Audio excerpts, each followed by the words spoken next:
Bonjour, Steinpil0104 alias Daniel pour PokerStrategy.com dans une nouvelle production No Limit 4 de analyse de session. J'ai rajouté dans cette session une petite partie théorique. On voit ça dans le contenu. Vous avez comme point A le multitabling. Pourquoi j'ai pris ce point qui est en fait aussi dans la Shark School Cash Game? La raison est souvent on veut apprendre à jouer le poker, on va dans un room, on s'annonce dans un room et on verse de l'argent et on nous promet un bonus. Le bonus à basse limite, il est difficile de l'atteindre si on ne joue pas tout le temps. Et le problème de jouer tout le temps, c'est aussi un problème de fatigue, surtout quand c'est au début. Et c'est pour ça que j'ai repris ce thème pour vous donner une petite vue d'ensemble de la problématique du multitabling avant d'aller plus loin. À cet effet, j'ai une petite démo multitabling, j'ai fait ça à 4 tables il y a quelques temps déjà, ça fait que j'ai aussi un certain recul pour pouvoir ensuite commenter ce multitabling et on terminera avec la partie importante d'analyse des mains comme toujours dans ces vidéo. Le multitabling. Vous annoncez dans un room, vous payez quelque chose, ou vous avez le bonus de Poker Strategy et vous jouez. Donc vous jouez sur une table, au début c'est naturellement extrêmement passionnant, jusqu'à ce qu'on a tout découvert un peu comment ça fonctionne, et ensuite on commence à s'ennuyer. On commence à s'ennuyer parce que on n'a pas le courage ou la force d'analyser en détail, de regarder le jeu quand on n'est pas seulement à la table, de se poser des questions. Pourquoi l'adversaire n'a que limpé, ensuite il a fait une relance, ou bien parce qu'il a fait une relance, un demi-pot, la prochaine fois 3/4 de pot. C'est tout des choses qu'on néglige au début et on préfère parce qu'il y a un bonus, parce qu'on veut un peu avoir de l'action, passer à 2, 3 ou 4 tables. Quand on passe à 4 tables, par exemple, on a toujours la possibilité de noter quelques spécificités, mais on ne voit pas, par exemple, les différences entre une mise d'un demi-pot, une mise de 3/4 de pot, et d'y réfléchir au problème. Pourquoi l'adversaire n'a-t-il que misé un demi-pot? Pourquoi a-t-il misé 3/4 de pot en fonction du résultat? Parce qu'on est toujours un peu occupé. Et si maintenant on continue à augmenter le nombre de tables, on double, on a une douzaine de tables, on n'a absolument pas de possibilité de réfléchir, on joue automatique, on joue standard, ce qu'on a appris, et on n'évolue pas. On reste au point où on est et on n'avance pas dans sa technique de poker. Concrètement, si on regarde cette courbe, vous avez la courbe ici en bleu qui détermine la win rate. Cette win rate, elle est logique, plus vous jouez table, plus elle diminue. Dans l'image ici, elle est ici à 10-0. Ça, c'est la win rate si maintenant on aurait les mêmes capacités de jouer pour toutes les tables, qui seraient linéaires, mais ce n'est pas le cas. Et en fonction de cette win rate bleue qui diminue, vous obtenez une courbe rouge de win rate effective. Dans ce diagramme, vous avez ici le nombre de tables que vous jouez et la win rate à gauche. Dans ce diagramme, on pourrait dire que la win rate optimale est environ à 5-6 tables. Il faut simplement être conscient du fait que ça c'est une win rate donnée par la situation où vous n'évoluez pas, vous avez vos actions standards qui font que vous gagnez plus en jouant plus de tables en jouant moins de tables. Donc, ça donne un certain avantage parce qu'en jouant 4 tables avec une win rate au total qui est plus du facteur 3 ou du facteur 4, ça vaudrait la peine. Vous avez toujours cependant l'aspect que comme vous n'évoluez pas dans votre jeu et que les adversaires évoluent, à long terme, c'est quelque chose qui ne vous fait pas avancer, il fait plutôt reculer. Donc les risques, pour résumer avec le multitable, plus tu joues de table, plus tu joues de manière standard, moins tu apprends par main et moins tu évolues, en quelque sorte, moins tu évolues dans ton jeu de poker qui fait que tu ne peux pas crusher d'autres limites que celles que tu joues. Ou si tu te trouves tout d'un coup une limite supérieure parce que ta bankroll le permet, ton jeu n'est plus à la hauteur et tu es obligé de redescendre à la limite où tu as joué avant. Il y a encore quelques autres points à mentionner pour préciser. Jouez le nombre de tables qui vous laisse assez le temps pour réfléchir. Par expérience, en étant débutant, si vous vraiment vous ennuyez sur une table, jouez une deuxième. La troisième, c'est déjà difficile. Et essayez de, même si maintenant vous jouez à 4 tables, par exemple, vous avez pris l'habitude, essayez de temps en temps de réduire vos tables à 3 ou à 2 pour voir et puis pour observer. Donnez-vous de la peine pour observer plus le jeu. Essayez de prendre des notes par joueur spécifiques, des notes de détail, et vous rendez compte qu'éventuellement, en réfléchissant mieux, vous pouvez profiter et mieux jouer contre un adversaire qui vous permet aussi de gagner plus par rapport à un jeu standard. Si vous constatez que vous êtes coincé par le temps, vous trouvez sous stress, vous avez simplement une impression, ne restez pas sur ces tables, réduisez. Ça apporte à votre jeu et ça apporte à votre confort aussi de jeu parce qu'on ne joue pas seulement le poker pour gagner, on joue aussi le poker pour du plaisir. Vous pouvez aussi, pour savoir ce qu'il en est, mais là il faut faire ça à grande échelle, jouer une fois à 2 tables, une fois à 3 tables, et par exemple avec le tracker, regardez les taux de gain que vous avez. C'est clair que si vous faites ça pendant une demi-heure, la variance est telle que vous ne pouvez pas comparer. Mais vous pouvez aussi tenir compte à plus longue échelle de jouer plus ou moins de tables. Et tenez aussi compte de votre situation personnelle. Si vous jouez le matin juste après le réveil, vous avez probablement plus de capacité pour jouer à plus de tables que si c'est le soir, tard, après une journée chargée. Et surtout, n'augmentez pas le nombre de tables pour courir après un bonus. Parce que, expérience faite moi-même, vous touchez votre bonus par exemple de 100 $ et vous avez perdu moins 150 $. Ou en euros, la même chose, et en fait le but n'a pas été atteint parce que vous avez simplement limité les pertes grâce au bonus. Vous auriez joué moins de tables, vous auriez pas eu le bonus des 100 $, mais vous aurez peut-être 50 $, mais vous avez un gain de 50 $, et en fin de compte, vous avez gagné plus que si vous aviez joué plus de tables. La démonstration multitabling qu'on va voir, vous voyez en fait, si vous observez, vous vous concentrez sur le point, comment je me comporte pendant cette multitabling, vous voyez que je suis très standard dans mes décisions, je prends temps pour les prendre et je ne réfléchis plus en fait et je loupe des informations, il me manque des informations. Donc allons voir maintenant ces démonstrations et je recommencerai ensuite après la démonstration.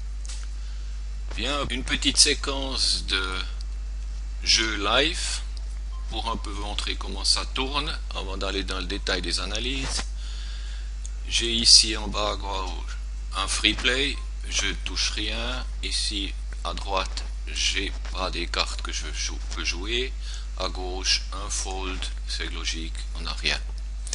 Ici en haut à gauche la même chose, des cartes qu'on ne peut pas jouer. Donc je me couche. Ceci pour vous montrer un peu dans le style comment on joue et quelle est la fréquence de jeu avec les cartes qu'on joue ici. Ici je ne peux rajouter que 0,2 centimes avec ces cartes qui sont absolument poubelles. On met aussi à la poubelle. À droite c'est logique. Les cartes. Ici j'avais pensé à éventuellement faire un blind style, mais comme il y a déjà une relance entre deux, il est logique. Je vais me coucher.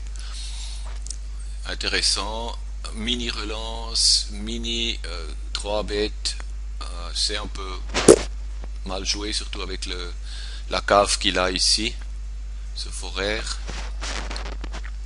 Ici de nouveau une situation de blind style, on peut voir si ça va, et bien ça va. Comme je l'ai déjà dit dans la vidéo, un blind style à 12, comme on a un grand éventail, je ne fais pas des relances. Intéressant, j'ai un call Et j'ai naturellement un flop formidable. Quand il bête, en principe, suffit le double pour voir est-ce qu'il a quelque chose. On va quand même donner quelque chose, chance pour voir s'il joue. Il se couche, bon, un peu d'argent gagné. 8-3, on ne jouera pas. 6-2, on n'a naturellement pas joué. Le 4-10 ne joue pas non plus, même si j'arriverai dans la situation où je serai le premier à jouer. Je suis après hors de position si je reçois un call, je suis un peu plus embêté. Ici, petite paire, avec cette mini relance et une cave relativement grande du collègue Salon 99, on va faire un call à moins de 3 bêtes pour le brelan, dans l'espoir d'avoir un brelan. Ici, je vais faire essayer un blind steal de nouveau, qui réussit. Très bonne carte de cut-off. Ici, ça c'est un fold. Là, comme j'ai dit, je fais un call. Ici, je ne joue pas. J'ai loupé mon brelan, donc on ne continue pas à faire des petits jeux, rôle de jeu. Ici, je vais à mes 4 blinds.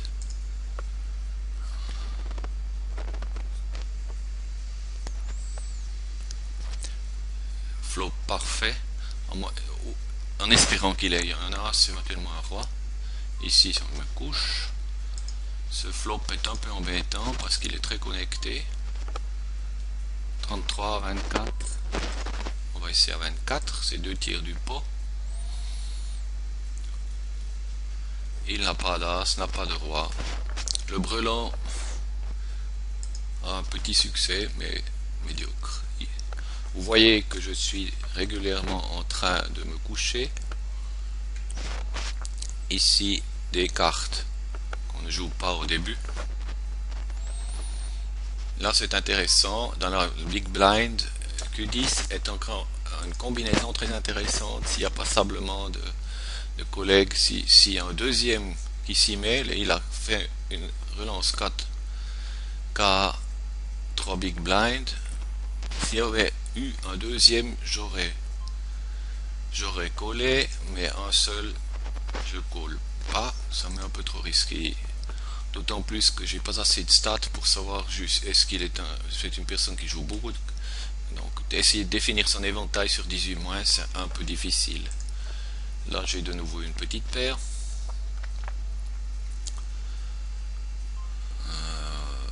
Là on ne joue pas.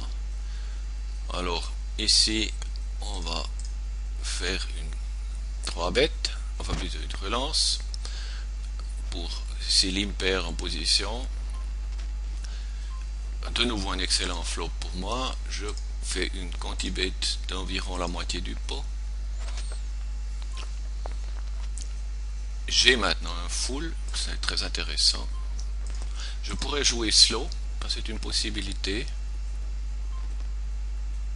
41, il est pas tellement agressif, je préfère avoir l'argent.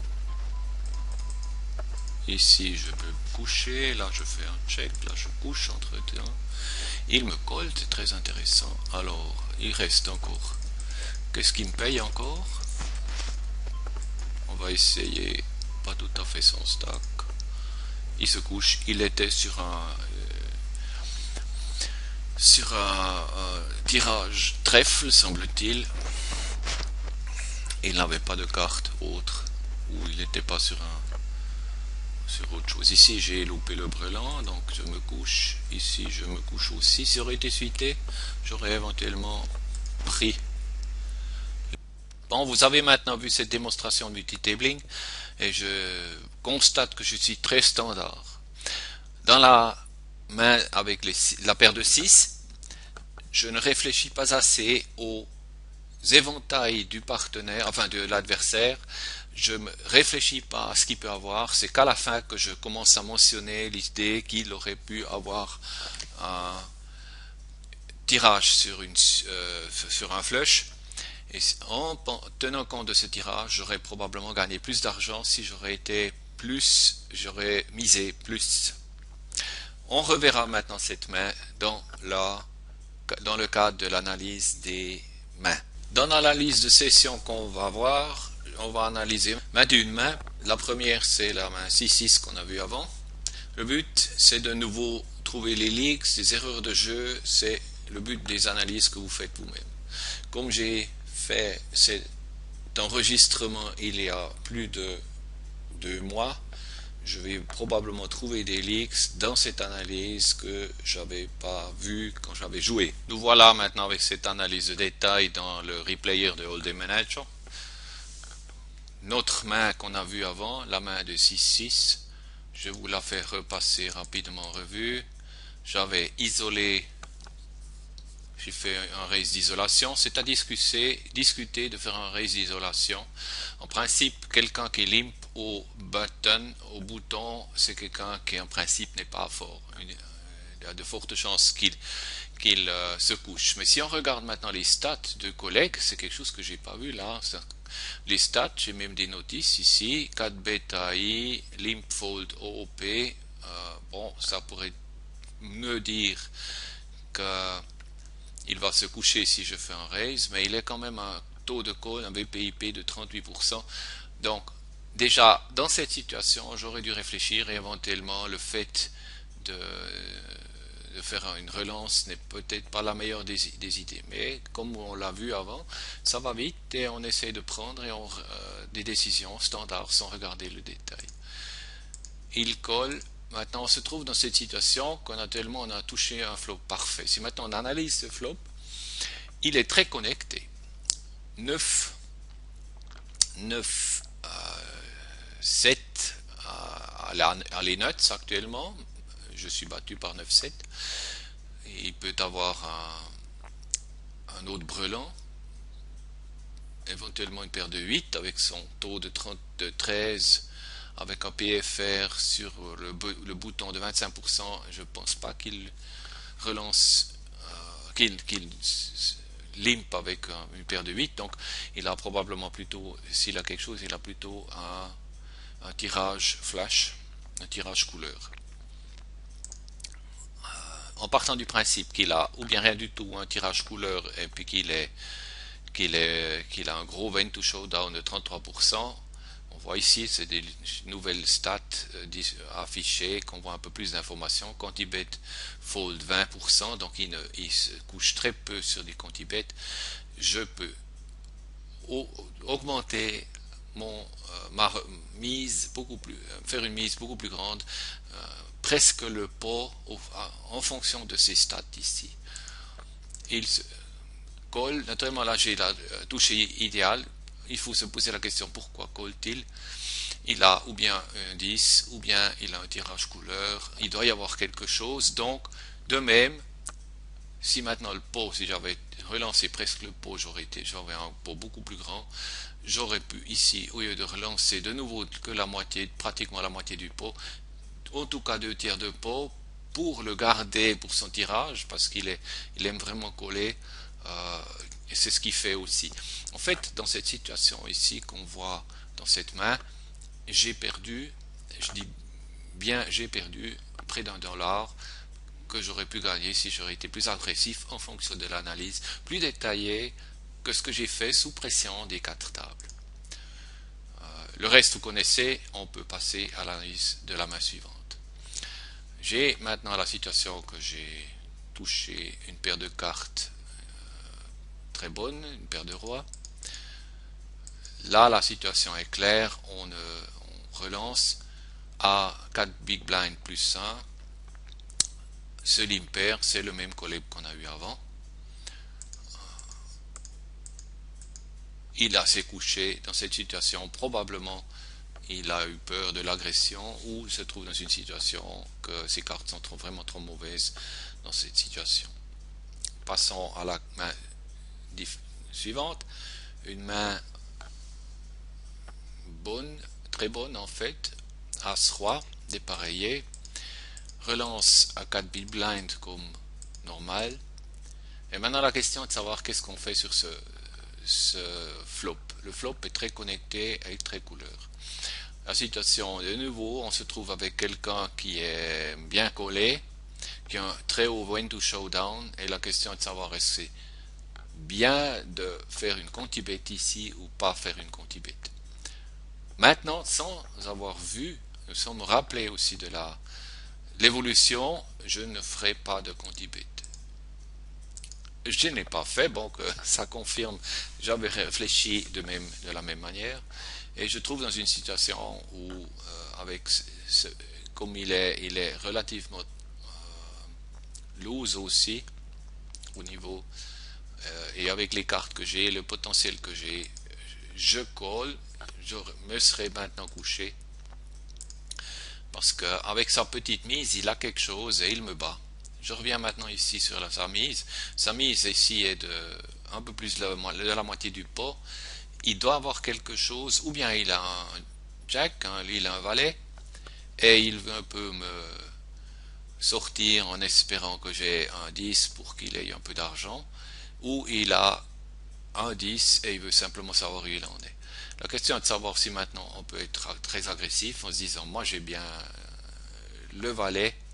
C'est un truc de jeu très risqué quand on a un petit peu de stats, donc il vaut mieux se coucher. Il a une paire de 9, donc on n'était pas loin avec l'estimation des 10 qu'il avait. Mais je ne crois pas qu'avec une relance, on aurait gagné quelque chose. La main suivante, As-Dame suité, relance standard As-Dame suité en quatrième position. On a un call et on se trouve dans une situation de nouveau pas idéale. On est hors position avec un flop très connecté. Donc ici, il vaut mieux checker dans cette situation. On se trouve de nouveau avec quelqu'un qui est très loose, qui colle, qui se couche sur des conti-bets de 86%. Ce serait par exemple un argument pour faire quand même une conti-bet en fonction de ce chiffre, mais il faut aussi réfléchir avec quoi colle-t-il. Il colle avec des petites paires, des paires moyennes, il colle avec des cartes qui sont pas peut-être des cartes hautes comme dame valet, roi valet, roi dame, et il se trouve il a un gut shot, il a touché par exemple le valet, il est probablement dans une situation où il ne va pas se coucher à la première mise du flop, d'où le check est correct. Sa relance est naturellement absolument médiocre. Sa mise est vraiment petite. Et dans une situation comme ça, c'est un tour de savoir. Il doit avoir quelque chose de petit. Ça, c'est assez limite. Souvent, les joueurs jouent quand ils ont touché quelques petites choses. Donc ça nous indique que on peut éventuellement l'avoir si nous on touche, et il nous donne une cote idéale, une cote de 5,75 sur 1, et les 15% de poteaux qu'on a en principe donnent l'argument pour coller. Bon, la turn n'apporte absolument rien de plus. On reste en check, il va avec ses 8 centimes qui nous donne encore une meilleure cote. On est pratiquement obligé de coller, toujours en partant du principe, en estimant qu'il a un 9, il a un 7, éventuellement un valet, un petit valet, mais pas plus. Un tirage il n'a pas. Maintenant s'il a le 7, il est naturellement fort, et nous on n'a rien touché, donc qu'est-ce qu'on fait? On check et on se couche, parce que quelque chose à ce niveau là il a certainement. Une paire de 4 au bouton avec un mauvais joueur qui a déjà posté ses blinds. On fait une relance d'isolation, ne pas coller, relancer. La personne qu'on a ici, qui joue ici, il joue normalement relativement serré, donc ça vaut la peine de relancer et il se couche. Donc en principe, jeu correct. Si vous avez collé derrière, ou jouer sur le brelan sur quelqu'un qui en principe a posté son blind, il y a éventuellement des cartes médiocres, donc ça vaut la peine de faire cette relance. Prochaine main, 5-6 à la big blind. Si maintenant on fait tourner le jeu, le bouton me fait une relance à 12, 3 big blind. On voit qu'il a un quotient de style absolument énorme, même si c'est peu. Il a pratiquement 100%, sauf pour le small blind, donc il faut contrer relativement rapidement cette relance par une 3 bet. Les cartes que j'ai ici, 5-6 sont idéales en fait. J'ai bien pas de bloqueurs comme des cartes de 10 à As, mais j'ai surtout des connectés, des cartes connectées qui sont suitées en plus, donc idéal pour faire une 3 bet et pour s'en savoir où on en est après.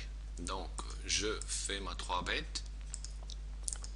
et il colle et j'ai un flop d'un côté embêtant par rapport à mes cartes, mais d'autre part réalistiquement touche mon éventail de 3 bêtes très bien.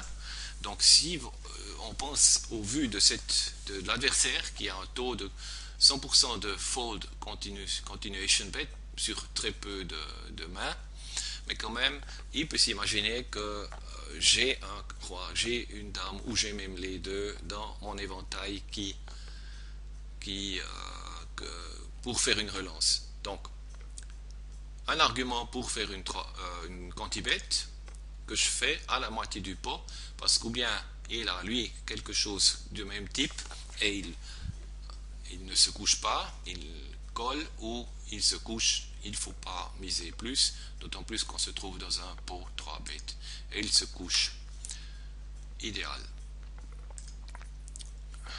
Prochaine main, une paire d'as, relance donnée, et maintenant je reçois une mini 3 bêtes. La question est de savoir qu'est-ce qu'on fait dans une situation comme ça. Si on voit les stats du collègue, de l'adversaire, on n'a pratiquement pas de main, donc on se trouve sur une personne qu'on ne connaît pas. Donc là, il y a un seul principe, ne pas jouer, trapper, se faire avoir après. Il faut faire une 4 bêtes. Et si vraiment il a voulu bluffer, ben, il se couchera. On n'a pas perdu beaucoup. On parle avec une paire d'as, c'est une paire, c'est des cartes où on joue à moyen pot, à moins de toucher un brelan d'as ou autre chose de ce type-là. Quelque chose qu'il ne faut pas faire, pour vous montrer, c'est que le jeu avec as va les dépareiller en très première position, en deuxième position, en fait même en troisième position. J'aime pas cette situation, en fait, j'ai quand même joué ça pour jouer, mais j'aime pas cette situation, en fait, quand je vois la situation maintenant au recul, et je reçois un call de la big blind. Bon, maintenant la question est de savoir, faut-il maintenant faire une quantibet ou pas? Comme je fais une relance relativement en position avancée, on peut argumenter d'une part que je peux avoir ces cartes, c'est des cartes qui peuvent très bien me coucher, que j'ai très bien pu toucher, et d'autre part, j'ai quand même encore un gut shot, c'est-à-dire un 10 me donnerait une quinte, et ça c'est l'argument pour faire une quantibet. L'argument touche, j'ai même maintenant pas fait de réflexion sur les cartes de l'adversaire. En fait, à mon avis, il colle avec des petites paires, des paires moyennes comme une paire de 7, paire de 9, paire de 10 peut-être moins. C'est aussi difficile de savoir avec le stat. Il joue relativement serré avec seulement 12% de VPIP. Bien qu'il est sur le big blind, sur 4 situations, il a collé 2 fois. Je pense à des paires ou éventuellement des connecteurs suités. Autre main, as, dame dépareillée sur la big blind. Il y a une relance, et maintenant la situation. Qu'est-ce qu'on fait dans cette situation? Une relance d'un type très serré, 8-6 avec 62 mains. Et si maintenant on calcule l'éventail à, par exemple, si maintenant il a 6% sur, et bon, il est en première position 13%, mais en fait, si on prend ces 6% et on prend l'équilateur et on le met à 6%, attendez, il faut que je passe encore à l'affichage complet, j'y mets maintenant 6% et je me mets au big blind avec As, on a quoi? As de trèfle et Dame de cœur. Et si maintenant je fais ce calcul, je le remets au milieu pour que vous voyez tout, on voit que je suis derrière à 41% à l'équilateur. Donc en fonction de cette situation, même si j'ai déjà donné mon big blind, il vaut mieux se coucher, et je pense que c'est ce que j'ai fait. Ben, voilà. Nouvelle situation, As 9 dépareillé à la big blind.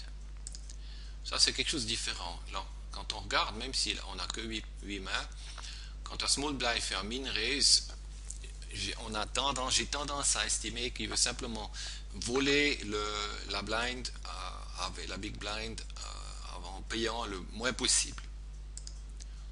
Alors il y a là deux possibilités, c'est faire une relance ou de coller.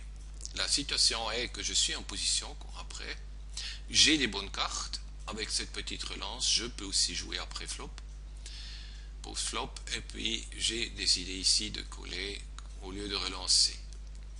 N'ayant pas assez de mains pour savoir comment est-ce qu'on porte sur des relances, ça ne vaut pas la peine de faire de 3 bêtes. Il fait un check, les logiques, c'est un check, c'est-à-dire j'ai loupé mon style et il me laisse le pot, donc il faut être agressif et attaquer. Autre nouvelle situation avec Dame 10 dépareillé. Là je fais en principe une relance. Bon, j'aurais pu la faire à 20 centimes, à 5 big blind, 4 big blind plus 1, j'ai fait que 4. C'est discutable. Mais la situation est relativement claire. Le joueur ici a reconnu que j'étais en train de faire une relance d'isolation.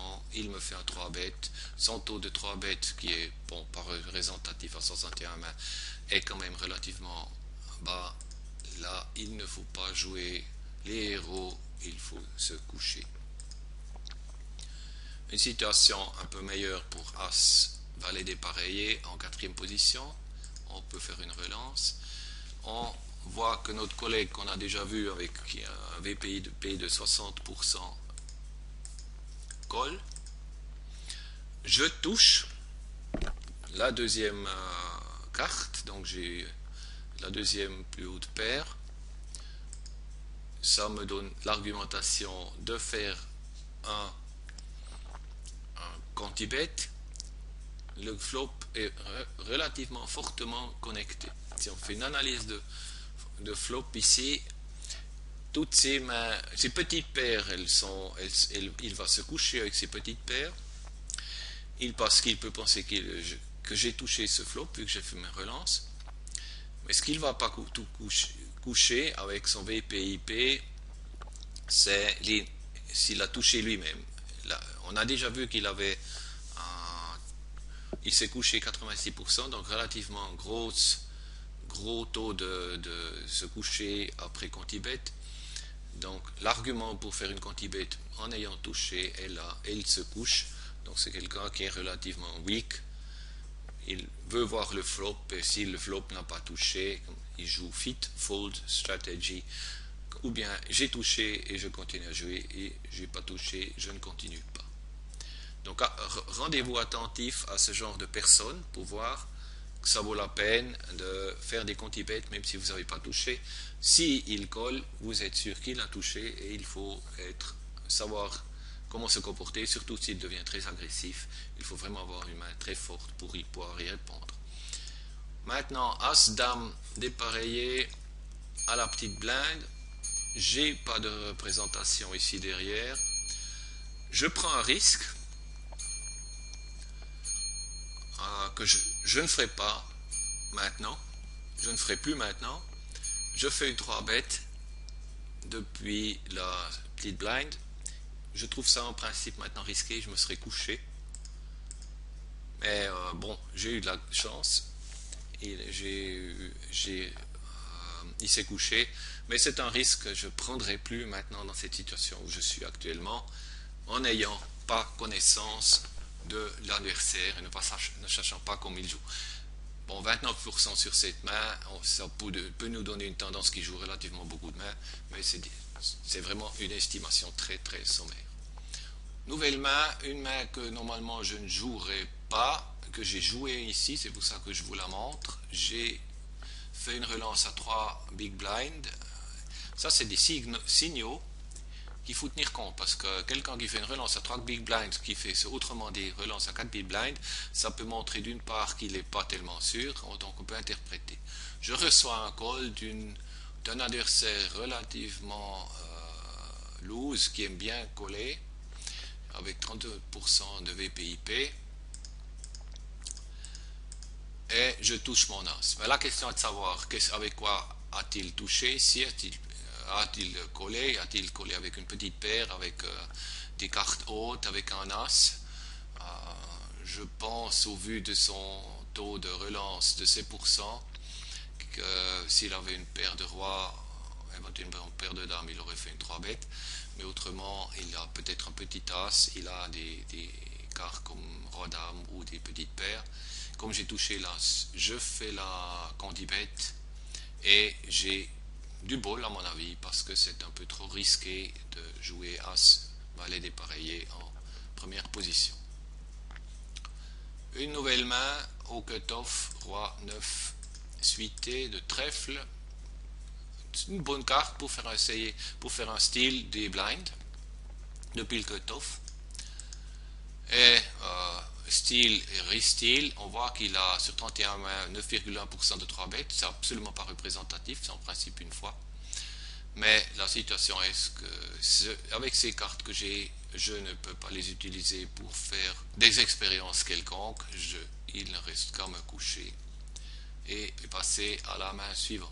Une main intéressante par le fait que la main se trouve au big blind et on voit que on n'a que des limpers avant. Cette main n'est pas assez bonne pour faire une relance, pour isoler. À mon avis, on se trouve hors de position par rapport à Aromator qui éventuellement colle. J'ai des notices limp avec QJO UTG. C'est relativement clair. Il fait des limps avec des dames valet dépareillé en première position. Ça nous donne à peu près une idée. Et des petites paires, il a des cartes comme il a déjà limpé ici. Et on se trouve dans une situation maintenant relativement bonne, puisque le flop nous donne un tirage de quinte. Et souvent, dans un pot de limper, ça vaut le premier qui parle, c'est celui qui prend le pot. C'est la raison pour laquelle, vu mon tirage, donc moi je fais un semi-bluff, je vais aux 3/4 du pot et je mise et je me fais le pot. Donc ça vaut la peine, quand on a des situations comme ça, on a un pot de limper, de lancer, de miser quand on a du potentiel, on a de l'équité, on a quand même 8 outs, 6 outs sûrs, parce qu'il y a quand même le tirage pique ici, et 8 outs en général pour avoir la quinte. Carte suivante, une paire de 7 en relativement première position que je relance. Je trouve ça correct. Et j'ai un call de la petite blind. La situation maintenant, quand on analyse la situation, on se demande avec quoi colle-t-il. Il colle avec des petites paires, des grosses cartes, des petits as. C'est une situation, on se trouve dans une situation, que pense-t-il avec quoi moi j'ai relancé en première position. Enfin, c'est en troisième position, mais c'est relativement précoce dans le tour. Donc, on peut se demander qu'est-ce que j'ai. je peux parler comme quoi j'ai l'as, et c'est un argument pour faire une continuation bête. Je fais une continuation pour la valeur et pour que des petits as ou éventuellement des cartes inférieures se couchent. Je réévaluerai la situation si maintenant j'ai un call d'un de ces deux, euh, en partant du principe qu'il a ou bien des cartes supérieures à une paire supérieure au 8 ou ils ont un petit as. Je fais une continuation B d'un demi-pot. Ça suffit, c'est un board, un flop qui a une paire dessus. Alors, j'ai pas besoin de miser plus parce que s'ils se couchent, ils se coucheront même avec un demi-pot. Et c'est le cas. Et j'ai gagné le pot. Ça vaut la peine d'être agressif avec les arguments qu'on a fait. Si maintenant, comme j'ai dit avant, s'il colle, il faut réévaluer la situation et éventuellement espérer d'être d'avoir un showdown avec la paire de 7. Une paire de rois à la petite blind, là c'est logique, 3 bêtes. Il n'a pas grand chose à discuter, il faut contrer les relances en position late, en position finale, cut-off et bouton, de toute façon avec des grosses cartes. Ne pas jouer truqué. Là, j'isole un joueur qui a très peu de stats, mais qui me limpe avec valet dame, valet 10 dépareillé. Ça vaut la peine de faire avec ces cartes une isolation. Une isolation, ça nous donne l'avantage de la position et de la fold equity qui permet de gagner un pot un peu plus gros que si avec les deux 1,5 de blind. Une paire d'as. Je reçois un caller. Flop connecté dans la mesure où il a un tirage couleur. Connecté dans la mesure où il peut avoir un connecteur suité 5-6, il me battrait ou autre. Mais normalement, il a aussi des petites paires, il a des grandes cartes, des cartes genre roi-dame. Donc, il n'y a pas de raison d'avoir peur, d'autant plus que j'ai quand même un tirage quinte avec le 5. Et je me trouve dans une situation où je me fais relancer. Alors, qu'a-t-il? La grosse question. Coucher une paire d'as avec ses stacks, c'est relativement critique. Il peut avoir une paire de supérieure au 4, 5, 5 et supérieur. Il peut avoir un tirage couleur où il fait un semi-bluff, combiné avec ses cartes hautes. Il peut avoir une paire de 2, paire de 3, paire de 4. Si maintenant on prend l'équilateur, alors je suis ici avec As. Attendez voir. As, cœur et carreau. Oh non. As, As. Non. Il y a un flop. 2, 3, 4. As, 3, carreau, 4, cross. Et maintenant on y donne quoi? D'abord, on va me mettre un peu plus en avant, c'est étonnant. Et on le met maintenant au bouton où il est. On lui met 2, 2 plus. Non, on lui met 2, 2 jusqu'à 10. On met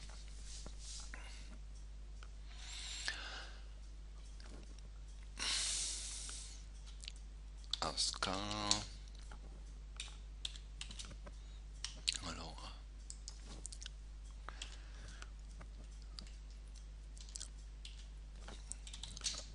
oups, le point virgule il aime pas.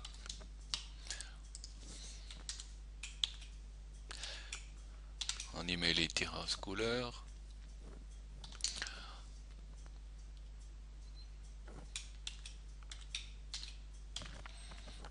On y met quoi? Encore quelques cartes quelconques, par exemple 5, 6. En 5, on devrait aussi mettre concrètement, bien qu'il y ait très peu de possibilités. En 5, on y met 6, 7. Ici, quand on fait l'évaluation, on se voit que je suis avec mon as 43% par rapport à 56%. Donc, en ayant la relance ici, je suis dans une situation un peu critique. J'ai collé. Et maintenant, je suis dans une situation hors position. C'est le problème qu'on a quand on est hors de position. On n'a pas la parole. On est pas la dernière parole. Et il va très haut. Comme de toute façon, ou bien je me couche, ou bien je suis commis au pot. Je fais une relance. Et il me montre de 2. Donc, mon estimation qu'on a et l'impression qu'on a eu à cet effet est relativement claire. Quand quelqu'un est très agressif, il a probablement, si on regarde cet éventail, l'éventail, on devrait enlever tout ça. Il va peut-être faire ça jusqu'à 5,5.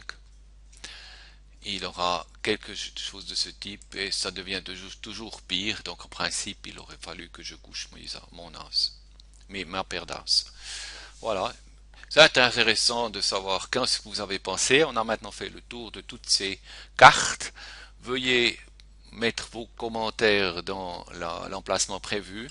Je suis très intéressé pour savoir quels sont vos commentaires et éventuellement pouvoir discuter les choses.